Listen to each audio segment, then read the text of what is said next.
Hello everyone, তোমরা কেমন আছো? আশা করছি ভালো আছো। আমি খুবই ভালো আছি। আবারও ছোট্ট একটা রেসিপি নিয়ে চলে এসেছি। সকাল সকাল দেখলাম বাড়িতে অনেকটা চিংড়ি মাছ এসেছে, ভাবলাম এটারই রেসিপি তোমাদের সাথে ঝটপট করে শেয়ার করে ফেলি। আজকে এইটার হচ্ছে সর্ষে পোস্তর ঝাল বানাবো চিংড়ি মাছের। পুরো ভিডিওটা দেখো, তোমাদের খুব ভালো লাগবে। প্রথমে চিংড়ি মাছগুলোকে ভালো করে বেছে ধুয়ে নুন হলুদ মাখিয়ে রেখে দিয়েছিলাম 10 মিনিট মতন। রান্নাঘরে চলে এসেছি, কড়াইতে তেল দিয়ে তেলটা গরম হয়ে যেতে চিংড়ি মাছগুলো ভালো করে লাল লাল করে ভেজে তুলে নিলাম।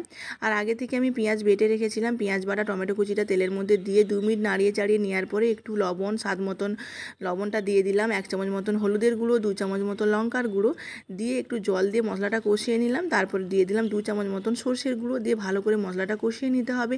আগে থেকেই তোমরা পেঁয়াজটা বেটে রাখবে, পেঁয়াজ বাটা দিলে গ্রেভিটা খেতে খুব ভালো লাগবে। আমি এখানে সর্ষেটা গুঁড়ো করে রেখেছি, তোমরা এখানে সর্ষে বাটাও দিতে পারো।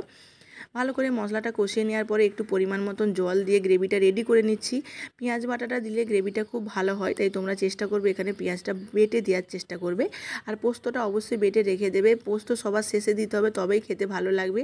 তাই আমি আগেই পুরো রান্নাটা কমপ্লিট করে ফেলছি, ভালো করে গ্রেভিটা রেডি করে ফেললাম। তারপরে ভেজে রাখা চিংড়ি মাছগুলো ওর মধ্যে দিয়ে একটু নাড়িয়ে চাড়িয়ে দেখলাম সব ঠিকঠাক আছে, লবণটাও দেখে নিয়েছিলাম সব ঠিক আছে। তারপরে আমি বেটে রাখা পোস্তটা ওর মধ্যে দিয়ে দিলাম। পোস্তর পরিমাণটা একটু বেশি দিয়েছি, তবে বেশি করে খেতে ভালো লাগবে। এমনি চিংড়ি মাছ খেতে ভালো লাগে, দেখো কত সুন্দর দেখতে হয়েছে।